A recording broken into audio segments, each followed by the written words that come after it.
I was tucking my daughter into bed when thunder shook the whole house, and then came the loudest knock I'd ever heard. When I pulled open the door, I froze. Standing there in the rain was the last person I ever expected to see begging for help.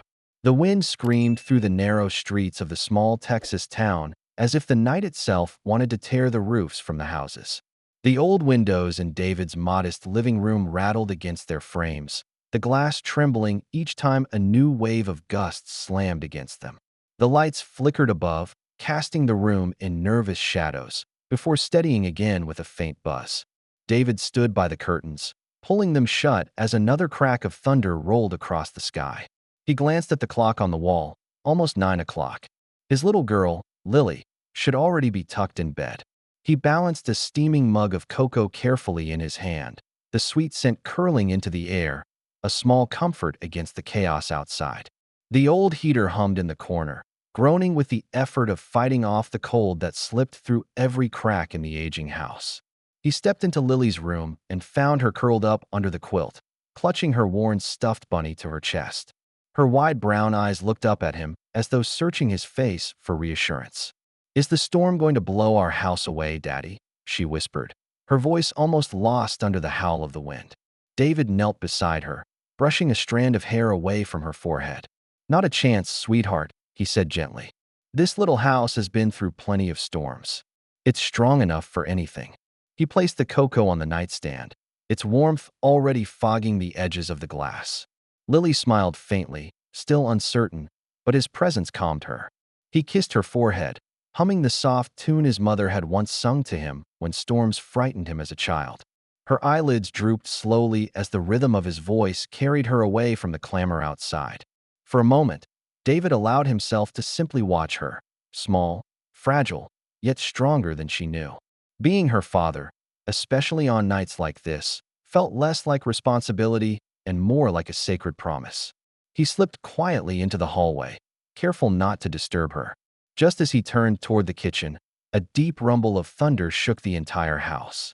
The picture frames on the wall rattled, followed by something else, a sharp, urgent pounding on the front door. David froze. The knock came again, louder, desperate, almost drowned out by the storm. His pulse quickened. Visitors at this hour were rare. In weather like this, they were unheard of. For a fleeting second, he wondered if it might be a neighbor in trouble, or worse, a stranger stranded in the storm. Another pounding, insistent this time, tore him from his hesitation. Heart racing, he pulled on his jacket and strode to the door. Rain hammered the roof like a relentless drumline, making it hard to think, harder still to breathe. With one deep breath, he turned the lock and pulled open the door. The wind nearly wrenched it from his grip. Cold rain sprayed across his face. And there, framed in the storm's fury, stood a woman drenched from head to toe. Water streamed from her hair, plastered across her forehead, her coat clinging to her frame. In one trembling hand she held the smaller hand of a little boy, no older than Lily, who shivered in his soaked sweater, eyes wide with fear. "I'm so sorry," she gasped, her voice trembling from the cold. "My car broke down just down the road, my son and I. We have nowhere to go." David's eyes widened in recognition. Even beneath the dripping hair and pale exhaustion, he knew that face. Emily Carter, the CEO of the very company he worked for. For a moment, his mind stumbled. He had only ever seen her in tailored suits, polished and commanding in company meetings, her photo in glossy newsletters. Never like this, shaking, vulnerable, clutching her child as the storm threatened to swallow them whole.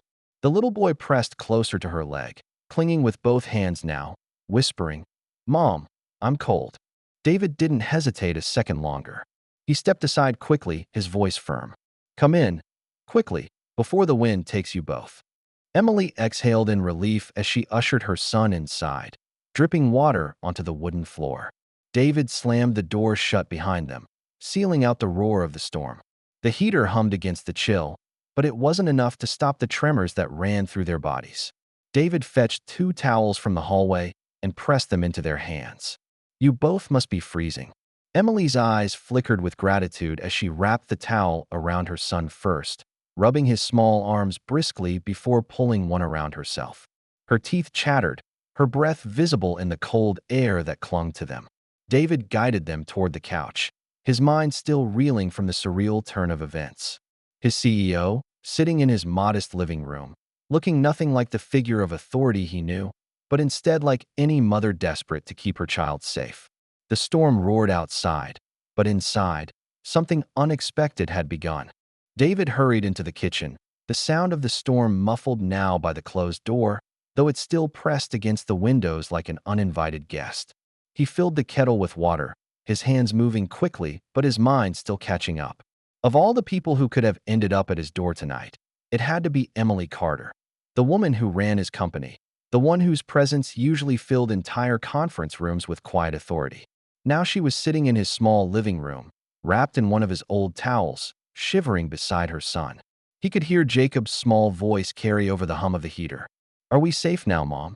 Emily pulled him closer, her hand smoothing the damp strands of his hair. Her voice was soft, but tired, the strain of the night evident in every syllable. "Yes, sweetheart. We're safe now." David returned with 2 steaming mugs and crouched down in front of them. "Here," he said gently, handing one to Emily and the other to Jacob. "This should help warm you up." Emily cupped the mug between her hands, letting the steam rise over her chilled face. "Thank you," she murmured, her voice quiet but sincere. Jacob blew across the surface of his drink before taking a tentative sip, his wide eyes watching everything with a mixture of caution and curiosity. As the warmth seeped back into their bodies, Emily explained between small sips of tea. "We were driving back from visiting my sister. The car's engine just died without warning. I tried calling the nearest tow company, but no one picked up. With the storm getting worse, her eyes dropped to her son. I didn't want to sit and wait, so we walked." David shook his head, almost in disbelief. "In this weather? You could have been caught in the flood channels, or worse. Half an hour in that rain." He let the thought trail off, not wanting to scare the boy further. "You're lucky you found us." Emily nodded slowly, the words striking her more deeply than she cared to admit. She had always prided herself on being in control, on planning ahead, but tonight had left her stripped of all that. For the first time in a long while, she had been forced to rely on someone else. From the hallway, a soft shuffle of footsteps interrupted them. Lily peeked out, her small face curious, eyes widening at the sight of strangers in the living room. She clutched her stuffed bunny tightly, glancing from David to Emily, unsure if she should step closer. "Come here, Lily," David said gently, motioning her over. "These are our guests. This is Ms. Carter and her son, Jacob." Emily smiled faintly, despite her exhaustion. Jacob looked up shyly from behind his mug. The 2 children studied each other for a moment, as though weighing whether they belonged to the same world. Then, in the unspoken way children do, they seemed to reach a silent agreement. They were both caught in the same adventure, both slightly scared, both in need of warmth. Lily walked forward, dragging her blanket behind her. Without a word, she lifted the edge of it and draped it gently across Jacob's shoulders. His lips curved into the smallest of smiles, and he whispered, "Thanks." The room seemed warmer in that instant, not just from the heater, but from the quiet kindness exchanged between the children. David felt something in his chest ease as he watched them. Strangers just minutes ago, already finding comfort in each other. Wanting to give them more than borrowed towels, David excused himself briefly and returned with a set of clothes he thought might fit Emily, an old oversized sweater and a pair of sweatpants folded neatly over his arm. He hesitated only a moment before offering them. "They're not much, but at least they're dry." Emily's eyes flickered between the clothes and his face. She was clearly unused to accepting help, her instinct to politely decline tugging at her, but the cold that lingered in her bones made the choice for her. "Thank you," she said softly. I appreciate it." A few minutes later, she reappeared from the bathroom in his clothes. The sweater hung loosely on her, the sleeves falling well past her wrists, and the sweatpants cinched at her waist with the drawstring pulled tight. She looked different, not the untouchable executive he knew from afar, but simply a tired mother who had survived the night's ordeal. Her damp hair framed her face in loose strands, and though her shoulders still carried the weight of the evening, she looked a little more at ease. "You didn't have to do all this," she said quietly, almost as if admitting something she wasn't used to saying. David shook his head, his answer immediate and firm. No one should face a storm alone. Emily's gaze lingered on him for a moment, something unreadable in her expression, before she looked back at Jacob, who was now laughing softly at something Lily whispered. The storm outside raged on, but in David's small living room, the walls seemed to hold a growing sense of safety. For the first time that night, the chaos of the world felt far away. The hours stretched on, the storm refusing to relent. Rain lashed the windows in long streaks, and every so often the lights flickered as though threatening to plunge the house into darkness. Yet inside, David's modest living room carried a quiet warmth.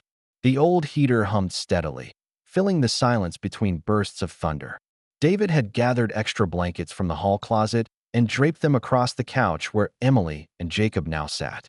Jacob nestled into the corner, still clutching the blanket Lily had offered him earlier, his eyes beginning to droop as the warmth of cocoa and safety caught up with his exhaustion. Emily smoothed his hair absent-mindedly, her movements gentle, though her shoulders still trembled slightly from the lingering chill. "Looks like he's out for the night," David said quietly, nodding at Jacob. Emily gave a faint smile, her voice carrying both relief and weariness. "It's been a long time since I've seen him settle this quickly. Storms usually scare him half to death." David lowered himself into the armchair across from her. "Lily used to be the same," he admitted. "She'd jump into my bed at the first rumble of thunder. Took a while before she believed me when I said the house was tougher than the storm." Emily chuckled softly, a sound that surprised both of them. It was quiet, almost tentative, but it softened her face. She glanced down at her borrowed sweater, pulling the sleeves tighter around her wrists. "I never thought I'd end up here tonight," she said, shaking her head as if still processing the turn of events. "One minute I'm driving home from my sister's, the next I'm sitting in my employee's living room dressed in sweatpants 3 sizes too big." David grinned, though he kept his voice easy, unassuming. "Life has a way of reminding us we're all just people, no matter what our business cards say." Her eyes flicked up to his, and for a moment the storm outside seemed to fade. She wasn't the CEO anymore, and he wasn't the man who avoided making eye contact at company meetings. They were just two parents, grateful their children were safe. Lily, who had been sitting cross-legged on the floor with her bunny, looked up at them. "Daddy, can Jacob sleep here? Just for tonight?" David's gaze softened as he glanced at Emily. She hesitated, then nodded. "I think that would be best." Together, they shifted the children onto the couch, arranging pillows and blankets until Jacob and Lily were nestled side by side. Within minutes, their breathing steadied, the rise and fall of their small chests sinking as though the storm outside no longer mattered. The living room felt different then, quieter, heavier, almost sacred. David sat back, watching as Emily reached for her mug again, cradling it in both hands. The tension that usually seemed to define her posture was gone. Instead, she appeared smaller, more fragile, her eyes shadowed by the ordeal of the evening. "You must think this is ridiculous," she murmured. "The woman who's supposed to have everything under control, showing up at your door like this." David shook his head slowly. "Not ridiculous. Human." Her lips pressed into a faint line, as though she wanted to protest, but the words never came. She exhaled instead, her shoulders lowering, and in that silence David sensed how much she carried every day, how rarely she allowed herself to let go. Another rumble of thunder rolled across the town, but the children didn't stir. Emily leaned back into the couch, her eyes lingering on Jacob before drifting toward the family photos hanging crookedly on the wall. Pictures of Lily's birthdays, messy drawings taped to the fridge in the corner, signs of a life both ordinary and full. "You've built something here," she said softly, almost to herself. David followed her gaze. "It's not much," he admitted, "but it's ours." For a while they sat in companionable silence, listening to the storm's fury beat against the house. Yet in that small living room, surrounded by the laughter echoes of children and the simple comforts of warmth, it felt as though they had carved out a place untouched by the chaos outside. By the time the clock crept past midnight, Emily's eyes were heavy. David rose quietly, fetching more blankets. "The guest room's made up," he said, keeping his voice gentle so as not to wake the kids. "You'll be more comfortable there." She looked up at him, weariness etched across her face. "You've already done too much." He shook his head. "You needed help. That's all that matters." Emily held his gaze for a moment longer, as if measuring the sincerity in his words, then finally stood. "Thank you," she whispered. David led her and Jacob into the guest room, tucking the extra blankets around them before dimming the lamp. When he finally lay down in his own bed, the storm still raging outside, his thoughts refused to quiet. The CEO of his company was sleeping under his roof. But more than that, for the first time in years, he felt he wasn't the only one shouldering the lonely weight of being a single parent. It felt unreal, like something out of a movie. Yet it was real, and it had bound two very different lives together, if only for a single night. The first hint of dawn came as a thin line of gray slipping between the blinds. David stirred early, his body used to rising before the sun for work, though today he had nowhere to be. He lay still for a moment, listening. The wind had died down, replaced by the occasional drip of water from the eaves outside. The storm had moved on, leaving behind its trail of silence and debris. He slipped from bed quietly, careful not to wake Lily in the next room, and padded into the kitchen.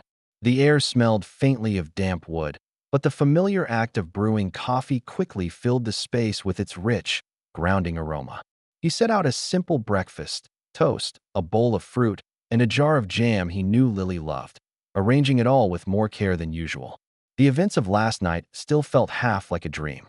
He couldn't shake the surreal truth. Emily Carter, his CEO, had slept under his roof. A soft sound behind him pulled him from his thoughts. He turned to see her standing in the doorway, barefoot, her hair still a little damp but brushed back, dressed in the oversized sweater and sweatpants he had given her.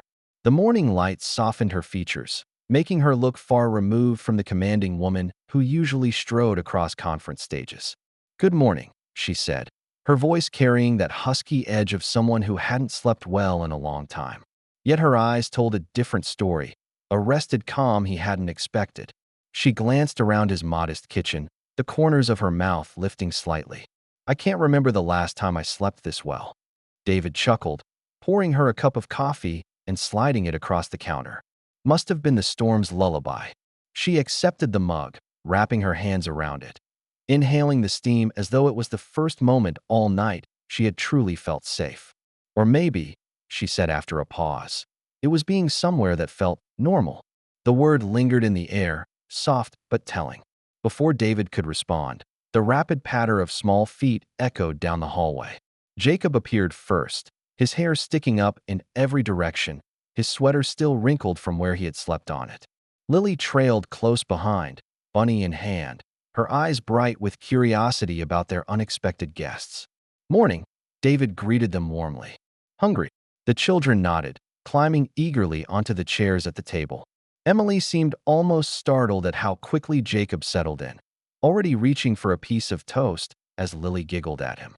The sound of their laughter filled the kitchen, cutting through the heaviness of the previous night.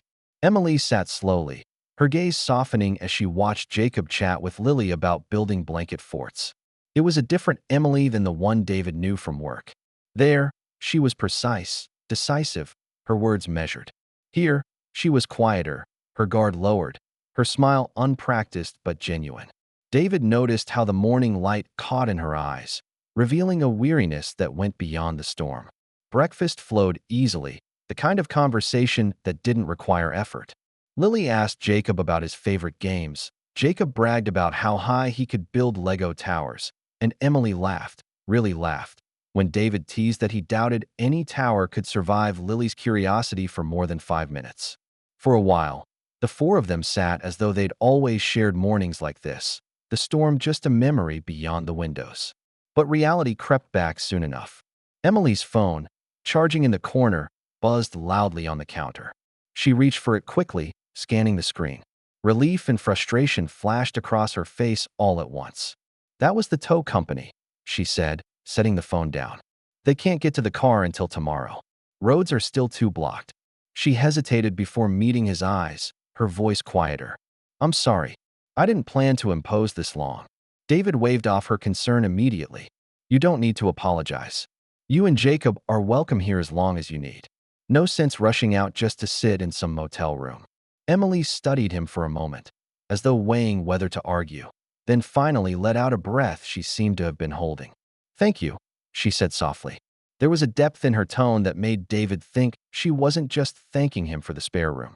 The children, oblivious to adult worries, had already decided on their next adventure, building a fort in the living room with every blanket they could find. As they ran off together, their laughter trailing behind, Emily and David exchanged a look that carried the quiet acknowledgement of something shifting between them. The storm had stranded her here, yes. But something about this unexpected morning felt less like an accident and more like the beginning of something neither of them had planned for. The morning stretched lazily into afternoon. The storm had moved on, leaving the streets damp and littered with fallen branches, but the clouds still hung low, keeping the world outside subdued and gray. Inside, however, David's small house buzzed with life in a way it hadn't in a long time. Lily and Jacob had taken over the living room, pulling every blanket and pillow they could find into a towering fort. The couch had become castle walls, chairs turned into guard towers, and the coffee table covered with a draped quilt to form a secret passage. Their laughter rang through the space, a high-pitched chorus that made the house feel fuller, brighter. David leaned in the kitchen doorway, watching with a faint smile as Lily handed Jacob her stuffed bunny and declared it the royal guardian of the castle. Jacob saluted solemnly, and both children collapsed into giggles. He felt a pang of something bittersweet, the joy of seeing Lily so happy mixed with the quiet recognition of how rarely she had another child to share her games with. Emily was beside him, sleeves of his oversized sweater pushed up as she dried the last of the breakfast dishes. She glanced toward the living room, her lips curving into a small smile. "I don't think I've ever seen him this carefree," she admitted. David raised an eyebrow. "Not even at home." She shook her head. "Home is," she hesitated, searching for the right words. "Busy, structured. Between work and school, there isn't much space left for just being a kid." Her voice carried a tinge of regret she couldn't quite hide. David didn't press. Instead, he picked up a towel and began drying a plate, letting the comfortable silence speak for them both. After a moment, Emily surprised him by reaching for the pan he had set out. "Mind if I help with lunch?" "You cook?" he asked, half teasing, half genuinely surprised. She gave a soft laugh, shaking her head. "Not as much as I'd like. But I used to, before everything got complicated." Her eyes flickered briefly toward the living room, then back to him. "Jacob loves it when I make pancakes. He says they taste better than any restaurants, but I think he's just being kind." David grinned. "Well, let's test that theory." Together they set to work, chopping vegetables and stirring pots, the kitchen filled with the clatter of pans and the rising warmth of shared activity. Emily tied her hair back with a rubber band she found on the counter, her movements confident yet unpolished. Nothing like the polished efficiency she displayed in business meetings. David found himself stealing glances at her, struck by how natural she seemed here, in his small, worn kitchen, sleeves rolled, hair loose, laughing when she accidentally spilled a handful of flour on the counter. The children soon wandered in, noses twitching at the smell of sizzling food. They pulled up chairs to watch, Jacob wide-eyed as Emily flipped vegetables in a pan with surprising skill. Lily clapped in delight. "You're really good at that," she exclaimed. Emily laughed, a sound freer than before. "Don't tell anyone at the office," she said, looking at David with a conspiratorial smile. "It'll ruin my reputation." The meal was simple but hearty, roasted chicken with vegetables, bread, and fruit. They ate at the small kitchen table, the four of them squeezed together, passing plates and sharing jokes as if this were not the first but the 100th time they had done it. By mid-afternoon, the clouds thickened again, and suddenly, without warning, the lights flickered and died. The house dropped into semi-darkness, the hum of the heater cutting off with a sigh. "Oh no," Lily groaned. "Not again." David moved quickly, fetching candles from the cabinet. "Don't worry," he reassured her. "We'll make it fun." He struck a match, the flicker of flame dancing to life, casting soft golden light across their faces. Emily gathered the children into the living room while David set the candles around. Soon the dim space glowed with small, steady flames. Rather than complain, the children clapped their hands in delight. "It's like camping," Jacob shouted. David rummaged through a drawer and returned with a battered old board game, setting it on the coffee table. "Who's ready to lose?" he teased. The game began with hesitant moves, but soon the room filled with laughter playful arguments over rules, and dramatic declarations of victory. Emily leaned over the board, her hair falling loose around her face, her laughter mingling with the children's as she mock-groaned at another defeat. David found himself watching her when she wasn't looking. The way her eyes softened when Jacob laughed, the way her smile seemed unguarded, genuine. She looked nothing like the CEO who commanded meetings with clipped precision. Here, she was simply a mother, and more than that, a woman who seemed to be rediscovering something she had lost. As the night deepened, the children grew tired, their laughter turning into yawns. David tucked Lily into bed while Emily carried Jacob to the guest room, smoothing the blanket over him with the kind of tenderness that spoke louder than words. Later, when the house was quiet again, Emily and David sat at the kitchen table with cups of tea, the candlelight flickering between them. Emily's gaze wandered over the room, the drawings pinned to the fridge, the mismatched mugs, the worn but comfortable furniture. Her voice was soft when she spoke. "You've built something beautiful here," she said. David glanced around, seeing his home through her eyes. "It's not much," he admitted. "It's everything," she countered, her tone firm, almost protective. Their eyes met, and for a moment the silence between them felt thick, alive, charged with something neither of them dared name. Outside, the last remnants of the storm whispered through the trees. Inside, two lives, once separated by titles and roles, had found themselves drawn closer by nothing more than a broken-down car and a night of unexpected shelter. By the next morning, the storm had finally loosened its grip on the small town. Sunlight filtered weakly through the blinds, pale but steady, casting soft stripes across the floor. Outside, the street was littered with broken branches and shallow pools of water that shimmered like glass under the morning light. The hum of distant chainsaws and cleanup crews drifted in from down the block, the sounds of a town piecing itself back together. David rose early, as always, and was halfway through tidying the kitchen when his phone buzzed with a call. He listened quietly as the tow truck driver confirmed he would finally be able to pick up Emily's car. The words settled over him with a strange weight. Relief? Yes, she and Jacob could get home. But also something else he didn't want to name. Emily appeared not long after, Jacob trailing sleepily at her side. She was back in her own clothes now, the ones he had dried near the heater the night before. They looked crisper, more familiar, restoring a little of the professional armor he was used to seeing her wear. Yet she still looked different, softer somehow, as though the storm had stripped away more than rainwater. "The car's ready?" she asked quietly, catching the shift in his expression. David nodded. "Tow truck's meeting us a few blocks over. I'll drive you there." The children, now fast friends after a day of laughter and games, were less restrained. Lily groaned dramatically, clutching her stuffed bunny to her chest. "But I don't want them to go," she declared. Jacob looked equally glum, shuffling his feet and refusing to meet his mother's eyes. Emily crouched to meet Jacob's gaze. "We'll see them again," she promised, brushing a hand through his hair. "This isn't goodbye forever." David watched the exchange quietly, his throat tightening at the truth he hadn't spoken. He wanted to believe that too. They loaded their few belongings into the back of David's pickup, the air crisp with the lingering damp of the storm. The drive was short but heavy with silence. The children chattered in the back seat about forts and games they hadn't finished, their voices bright. But David and Emily both seemed wrapped in their own thoughts. When they arrived, the tow truck was already waiting at the corner, its engine rumbling. David climbed out first, helping Emily lift their bags down. The driver greeted her, already making arrangements for the car. Emily turned back to David, pausing as though searching for the right words. "I don't know how to thank you," she said finally, her voice low but steady. "Not just for opening your home, but for making us feel safe when we needed it most." David shook his head. "You don't need to thank me. Anyone would have done the same."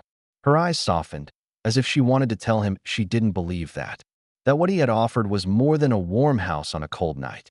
But instead she simply nodded, pressing her lips together in a faint, almost wistful smile. The children said their goodbyes reluctantly, Lily hugging Jacob quickly before stepping back, cheeks flushed. Jacob mumbled a quiet bye, clutching his mother's hand. As Emily climbed into the cab of the tow truck, she looked back one last time. Her expression held something David couldn't quite read. Gratitude, yes, but also a quiet sadness, as though leaving here meant leaving behind a kind of peace she hadn't felt in a long time. David raised a hand in farewell, the sun glinting off the wet pavement behind him. The truck pulled away slowly, its tires splashing through shallow puddles, until it disappeared around the corner. The air felt different then, lighter in the aftermath of the storm, but heavier in the sense that something meaningful had ended. David stood for a moment longer before finally turning back toward his house. It looked the same as it always had, modest, worn, lived in. Yet it felt emptier without the echo of laughter that had filled it the day before. He told himself it had just been a twist of fate, a night shaped by chance. But as he walked up the steps, he couldn't shake the feeling that it was more than that. The week after the storm passed uneventfully at first. David slipped back into the familiar rhythm of work, balancing field calls, late-night reports, and Lily's homework checks. On the surface, nothing had changed. The storm had come and gone, leaving only the usual clutter of broken branches and patched fences across town.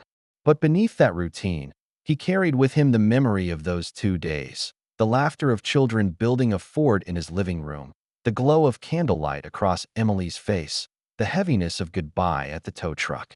He told himself not to dwell on it. Emily Carter was his boss, the CEO of an entire company. He was just another name on her payroll.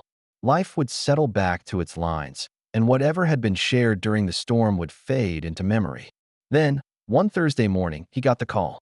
"Mr. Hall." The voice on the other end was HR, formal and brisk. "The executive office would like to see you." At 10, David's stomach dropped. His first thought was trouble, a mistake in his reports, a complaint from a client, maybe even a cutback he hadn't seen coming. He spent the next hour restless, trying to work, failing miserably. By the time he made his way upstairs to the top floor, his palms were damp. The executive office was everything his own workspace wasn't. Wide windows spilling sunlight across polished floors, sleek furniture, quiet hallways that carried a different kind of weight. He walked in with measured steps, bracing himself for whatever reprimand awaited him. And then he saw her. Emily stood near her desk, sunlight catching in her hair. She wasn't dressed in borrowed clothes this time, but in a tailored suit, the sharp lines restoring the image he knew so well. Yet when she turned toward him, her smile was softer, more familiar, carrying with it echoes of the woman who had sat at his kitchen table sipping tea by candlelight. "David," she greeted him warmly. "Please sit." He obeyed, still cautious, his mind racing. What was this? Why had she called for him personally? She took her seat across the desk, folding her hands. For a long moment, she simply looked at him, her expression unreadable. Finally, she spoke. "I've been thinking a lot about that night." David blinked, caught off guard. He hadn't expected her to acknowledge it. Not here, not within these walls of polished professionalism. Emily's voice softened, though her words carried weight. "About how you treated us. Not as the CEO and her son, but as two people who needed help. You didn't hesitate. You didn't question. You just opened your home." She reached into a folder on the desk and slid an envelope across to him. David frowned, picking it up carefully. Inside was a letter, formal, stamped with company letterhead. His eyes scanned the words once, twice, before the meaning sank in. It was a promotion, and not just a small one. A new position with a substantial raise, and something else, flexible hours. Time he could spend with Lily without sacrificing his career. His voice faltered, unsteady. "I don't know what to say." Emily leaned forward slightly, meeting his eyes. "You don't need to say anything. Just understand this. You gave more than shelter during that storm. You gave kindness. And kindness deserves to be recognized." David swallowed hard, his throat tight. He wasn't sure what stunned him more, the offer in his hands or the look in her eyes, the quiet honesty that seemed to break through the usual walls of title and distance. "This isn't charity," she continued, anticipating his protest. "You've earned it. And if I'm being honest," she paused, a faint smile tugging at her lips, "I want people like you shaping this company. People who know what it means to care." For a moment, the office was silent except for the faint hum of the city outside the windows. David held the letter in his hands, still absorbing the weight of it. He realized then that the storm hadn't just left debris scattered across the streets. It had shifted something inside both of them, something neither of them could put neatly back in place. When he left her office, promotion letter tucked carefully into his folder, his steps felt lighter. Not just because of the raise or the new title, but because Emily had seen him, not as a subordinate, not as a name on a payroll, but as a man. Months slipped quietly into one another, and the storm became less a memory of weather and more a turning point, a marker that divided life into before and after. On the surface, things looked much the same. David still woke early, packed Lily's lunches, and clocked in for work. Emily still walked the halls of the company with her usual composure, guiding meetings and steering decisions with practiced confidence. But beneath those familiar rhythms, something new had taken root. It began with small things: a text from Emily to check if Lily wanted to join Jacob at the park, an invitation from David to bring Jacob along for a Saturday picnic by the river. Their children, fast friends since that stormy night, provided the easy excuse. Soon, though, those shared afternoons became more than playdates. They were dinners where laughter spilled past the plates, evenings where the four of them sprawled across the couch for movie nights, mornings when Emily brought over fresh pastries and stayed for coffee at David's kitchen table. What surprised David most was how natural it felt. Emily, once a figure so distant and unapproachable, fit seamlessly into the quiet rhythm of his life. She teased Lily gently about her messy braids, applauded Jacob's endless Lego towers, and even helped David mend the squeaky hinge on his back door, her suit jacket draped over a chair while she held the flashlight steady. There were moments, too, when David caught glimpses of her guard slipping entirely, when her laughter rang out unrestrained, when she leaned back against his porch railing with a cup of tea and sighed like someone who had been holding her breath for years. Each time, he felt something stir inside him, steady and certain, like the ground beneath his feet had shifted but settled stronger than before. One evening in early spring, the air warm with the promise of summer, David stood on his porch watching the children play. Lily darted through the yard, Jacob chasing close behind, their laughter echoing in the fading light. The sky burned with streaks of orange and rose, the last remnants of the sun stretching across the horizon. Emily stepped up beside him, carrying 2 mugs of tea. She handed one to him without a word, their fingers brushing briefly, a touch so small, yet somehow electric. She leaned against the porch post, her gaze following the children. "They're good for each other," she said softly. David nodded, sipping his tea. "So are we." The words slipped out before he had a chance to weigh them, but he didn't regret them. Emily turned, meeting his eyes. She didn't laugh or deflect. Instead, she simply held his gaze, and in her look was an answer he didn't need spoken aloud. Silence settled between them, but it wasn't empty. It was full of understanding, of possibility, of the kind of comfort that comes not from grand gestures, but from shared nights of board games by candlelight, from mornings of toast and jam, from weathering storms together and finding warmth afterward. The children's laughter rose again, filling the air, and David thought back to that night when the storm had battered his little house and fate had knocked at his door. He realized then that it hadn't just been about offering shelter from the rain. It had been about something deeper, finding shelter in each other. The storm had changed everything, and as the sky darkened gently over their small town, David knew this was only the beginning.